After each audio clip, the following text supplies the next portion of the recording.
Well, Jumbo, everyone, my name is Maddie, and I'm going to be your safari guide today as we travel through the Harambe Wildlife Reserve. For your safety, as well as the safety of the animals, please remember to remain completely seated at all times, keeping your hands, arms, feet, and legs inside the truck. And that does go for our little ones as well. Everyone does need to remain completely seated. If you're holding on to a phone, a camera, or a child, please hold on to them tightly. And the roads do get pretty bumpy out here, and this is a real truck that I am really driving.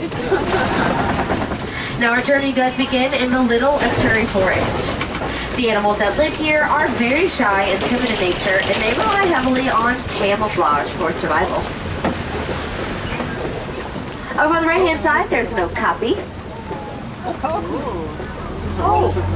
Now, because of the striped hind legs on the okapi, many people assume that they're related to zebra, but they're actually the only living relative to the giraffe.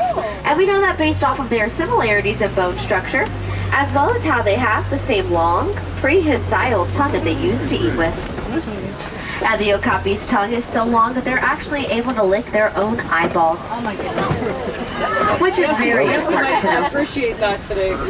Speaking of eyes, there's quite a few more of them back there than I do up here. So if you're able to spot an animal that maybe I can't see, don't be afraid to let me know. Now this is a group effort and we are all in this together.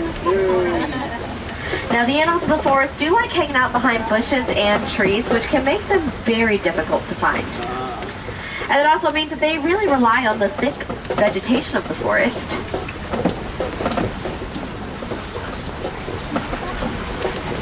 Coming up on our left-hand side, there is a black rhino.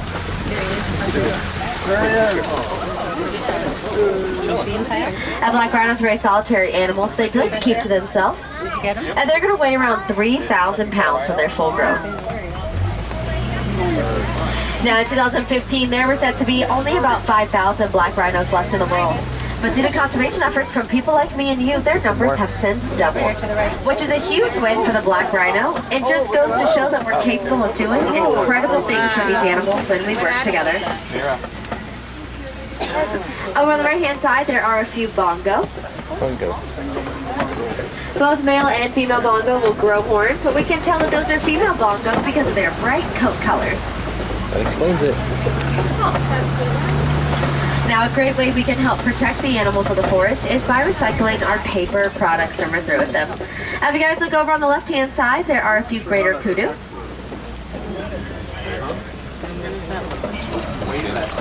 Oh, way back there, way back there.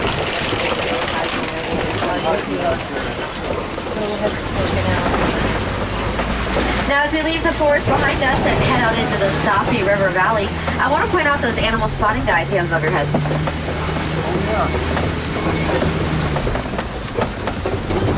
And those guides are going to help you identify some of the animals we may see today.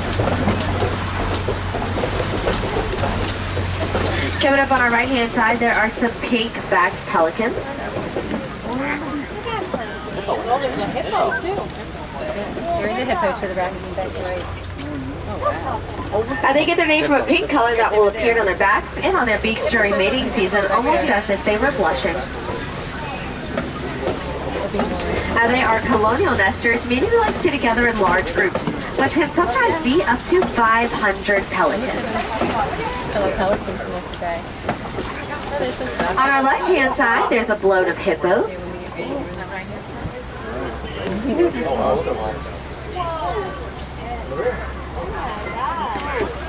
There they are.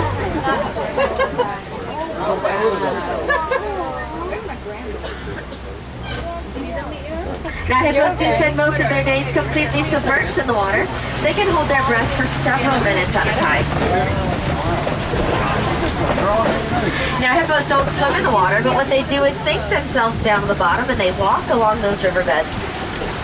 And they move pretty slowly while they walk on those riverbeds, but out on land, hippos can run up to about 25 miles an hour. Which means I would not get into a race with a hippo if I were you. Now another animal I wouldn't want to get into a race with would be the Nile crocodile. And there's a basque of them here on the left-hand side. Basque.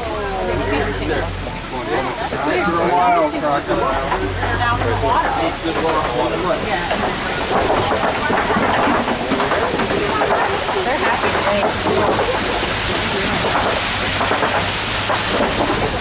Now crocodiles can run up to about 12 miles an hour, and they're going to grow to be between 16 and 20 feet in length, which is about the height of a full-grown giraffe.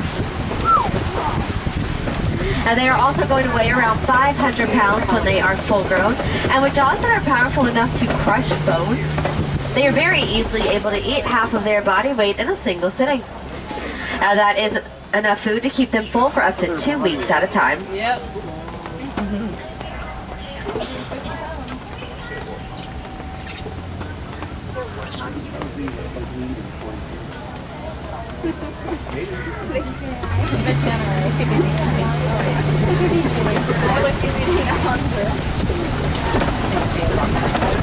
Now this large tree here on our right hand side is a baobab tree.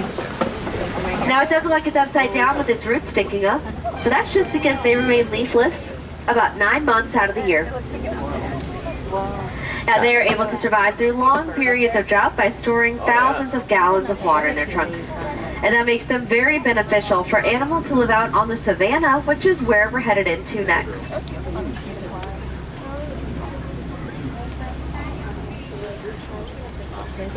In the case of an extreme drought, animals can pierce the bark of the tree in order to drink the water that's stored inside. And that's how it got its nickname, the Tree of Life.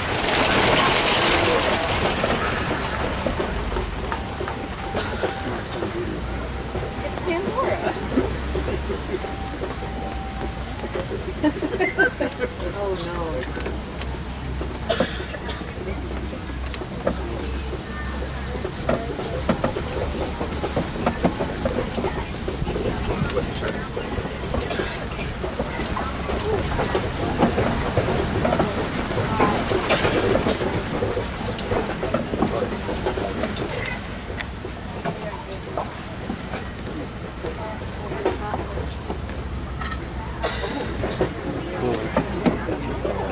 Now the Savannah is home to some of the most recognizable animals in the world, and they're going to migrate thousands of miles every single year.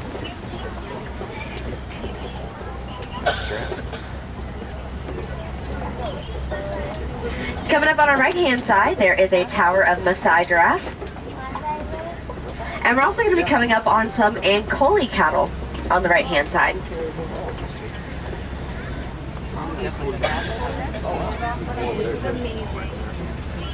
Now, unlike other cattle who are used for meat and dairy purposes, Ankole cattle are more of a status symbol amongst farmers. The more Ankole cattle you have, the wealthier you are perceived to be. Now, both male and female Ankole cattle will grow horns, and they'll grow to be about 4 feet long and 8 feet wide. That's the most we've seen out here, isn't it, guys? Yeah. Now their horns do look like they'd be heavy, but they're actually very light due to a honeycomb structure inside. And that honeycomb structure will help with blood circulation to help keep the cattle cool on those hot savanna days. Over on our right hand side, sleeping so peacefully inside of that den, is a pack of African painted dogs.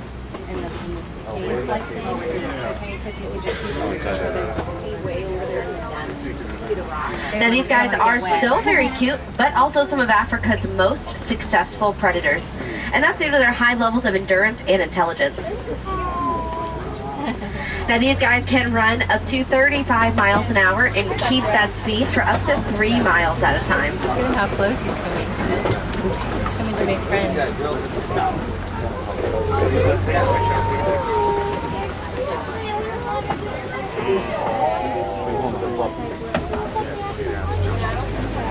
Oh, he's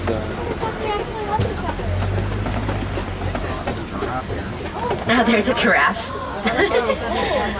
Come on, always get inside. They're on the left hand side. They found some different snacks to eat. Oh. Hey, bud. Now a group of giraffes is called a tower. Throughout the day, giraffes will spend about 30 minutes napping, but about 20 hours eating. And they spend so much time eating, they've adapted to have a dark purple tongue that can grow to be about 20 inches long. Now here on the left-hand side, there are also a few sable antelope. Now sable antelope are very territorial, so they like to keep to themselves as much as they possibly can. Normally they're hanging out in the way far back corners of the reserve, so it's really cool to see them a little closer. And those horns on their heads can grow to be about 6 feet long, and they do curve backwards to help make sure predators don't pounce on their backs when they're not looking. Oh, look at that. Now, sable antelope are the emblem of the Harambe Wildlife Reserve, and that's due to the fact that they're faced with a challenge where they could either run and hide or stand their ground and fight for their territory. They are always going to choose to stay and fight.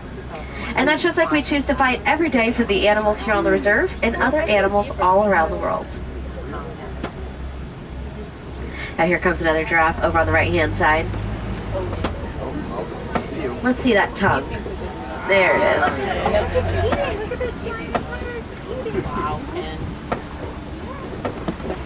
You can do it. Giraffes are born at 6 feet tall, and they're going to grow to be between 18 and 20 feet tall when they are full grown. Now, giraffes do pretty much everything standing, like eating and sleeping, and they also give birth standing up. So that means the first thing a baby giraffe will ever experience in life is gravity. But that's okay, they're able to brush it off very quickly. Even after that 6-foot fall, a newborn giraffe is able to walk and run within the first hour after birth. Over on the right-hand side, there is a dazzle of Hartman's mountain zebra. And if you look closely, you'll find not one, but 2 babies. Oh, I see the one whose baby really close to the street to the path.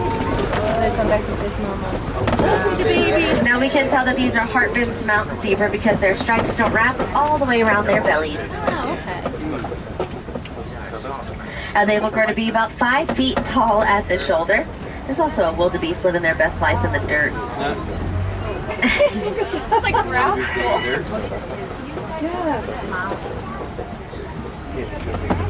Just like how no 2 people will have the same fingerprint, no 2 zebra will have the same stripes.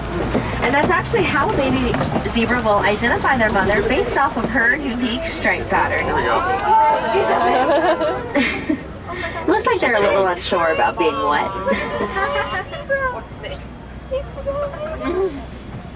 He looks unhappy. No, he's happy. He's just standing there. They're just standing there. She's posing. I'm a statue. If I'm a statue, they won't see me. Now we do have 2 baby zebra, 1 boy, 1 girl. Oh, yay.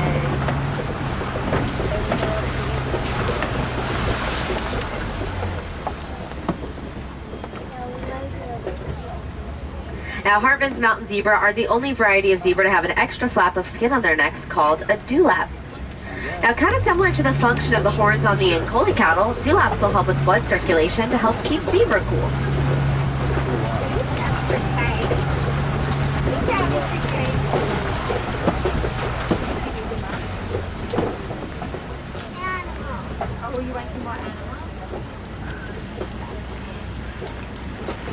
Now, coming up on the right-hand side, you guys are going to get a great look at a few more wildebeest. Oh, yeah, look, there they are. Oh, it's back.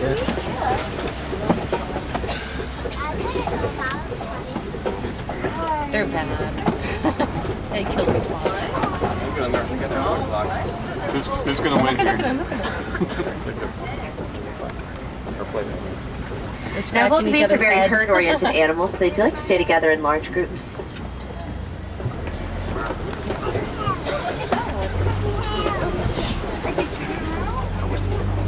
It's a cow. Also coming up on the right and left-hand side are springbok. Now, I always like to call them my s'more-colored friends because they kind of look like little s'mores, don't they? Oh, yeah. Now, springbok get their name from their ability to spring up to 6 feet in the air, and they can also jump about 13 feet forward. Now, that continuous jumping motion that they do is called pronking. Coming up on the left-hand side, there's a few elephants. You guys have a great view of the baby elephant as well.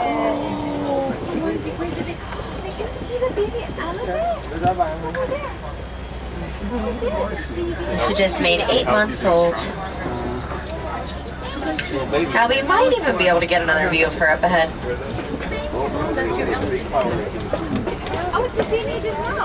Now, elephants are the largest mammals on land. They're going to weigh between 6,000 and 12,000 pounds when they're full grown. Oh, see the baby clowns? I don't know if you can see the baby. Now, a full-grown elephant will eat around 300 pounds of food a day. So they do migrate regularly just to make sure there's enough food for the entire herd. Yeah, there she is. On the left-hand side.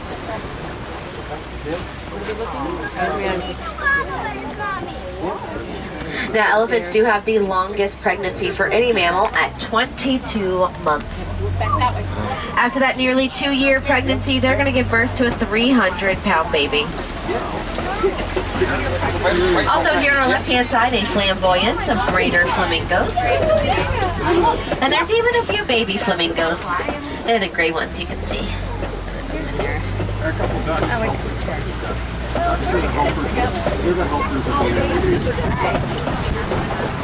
Now, greater flamingos are the largest flamingos in the world. And they're also the lightest shade of pink for all flamingos. Now, when they hatch, they are a gray color, and it's going to take about 2 years for their pink tones to fully develop. And they get those pink tones from the beta-carotene that's found in the brine shrimp that they eat.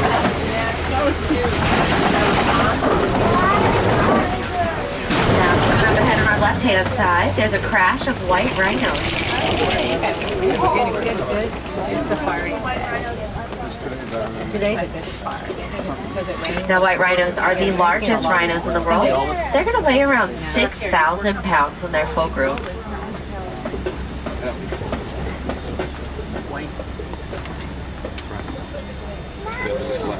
Now, unlike the black rhino from the forest, that's a bit more solitary, white rhinos are very social. So they do like to stay together in groups. And a group of rhinos is called a crash.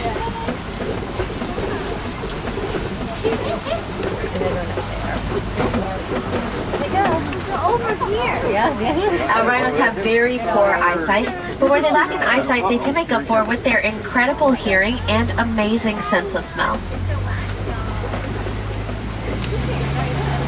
They can smell you.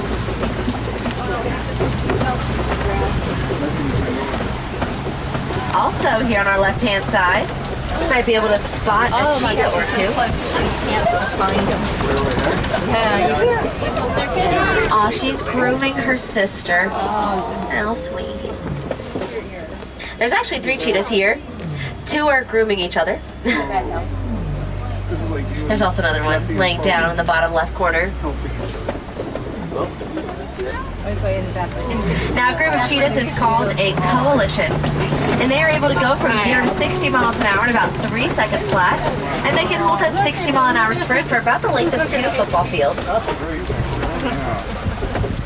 Here's 2 more on the left-hand side.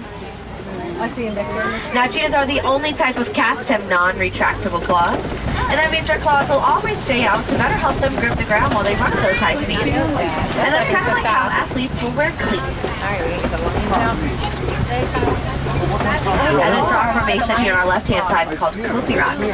And it's a great space for animals like lions to get a good view of the savannah around them. Now, the lioness, she's up there on top of the rocks. Oh my goodness. She's looking right at us. Wow.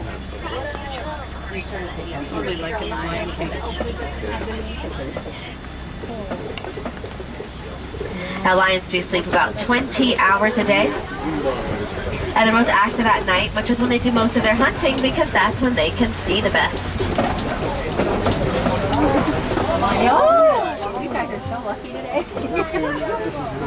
Yeah. This one's, yeah. Swap with Daddy all the time, yes. Sometimes you never say these rocks are air conditioned underneath. So sometimes when they're thinking about the yes, you love it.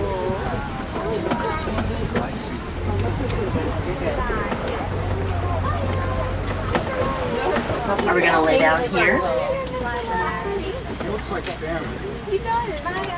So we're going to go back up.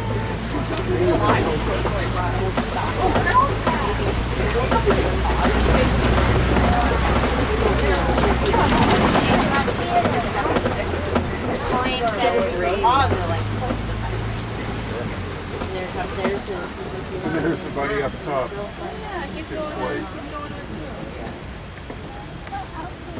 Now, a lion's roar is so loud that it can be heard from up to 5 miles away. Wow. Going to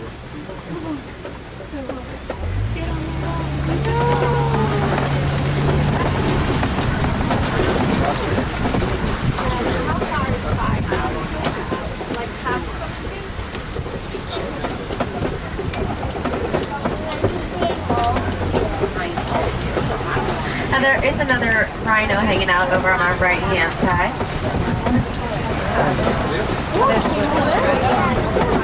Oh, there's an ostrich. Now, we tell white and black rhinos apart not based off of their skin color, but based off of their upper lip shape. So the black rhino from the forest has a V-shaped prehensile upper lip for grabbing their food. White rhinos have a flat upper lip, which is more for grazing off of the ground.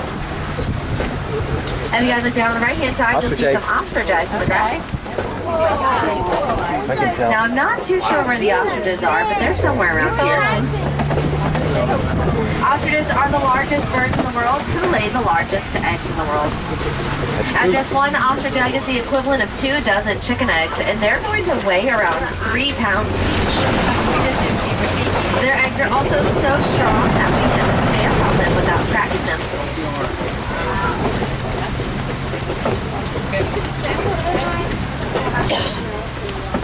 Now, coming up on our left-hand side as we pass the Warden Post, you'll find some very cute Nigerian dwarf goats who really don't like the rain.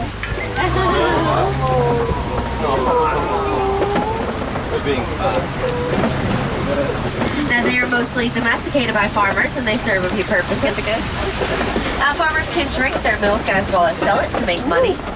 And those little guys will also eat some of the overgrown vegetation that other livestock won't eat. Now, if you are interested in getting up close and personal with some other domesticated animals like goats or sheep, you can visit Rafiki's Planet Watch, where we have our affection section. Now, that is our petting zoo, and they have a ton of really cute animals over there that you can love on. Like some more of those Nigerian dwarf goats and so much more.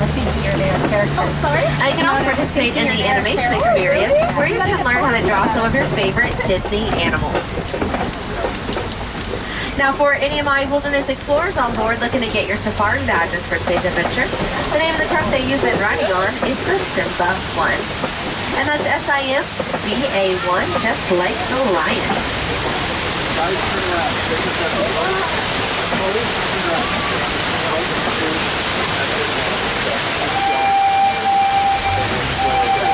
Now, at that bridge, it does seem like our time together has come to an end. I do hope you guys had a great time out there, and I hope you were able to learn something new today. And my goal for our time together is that by seeing the amazing animals we have here and by learning about them, it can help empower you and inspire you to go out into our world and make a difference. Now, we do only get one world, so it's so important we take care of it the best that we can. Now, here at Harambe, we don't like to say goodbye because we believe it's much too sad and far too vital. So instead, we've adopted the Swahili phrase, Kwa Harini, which means go well.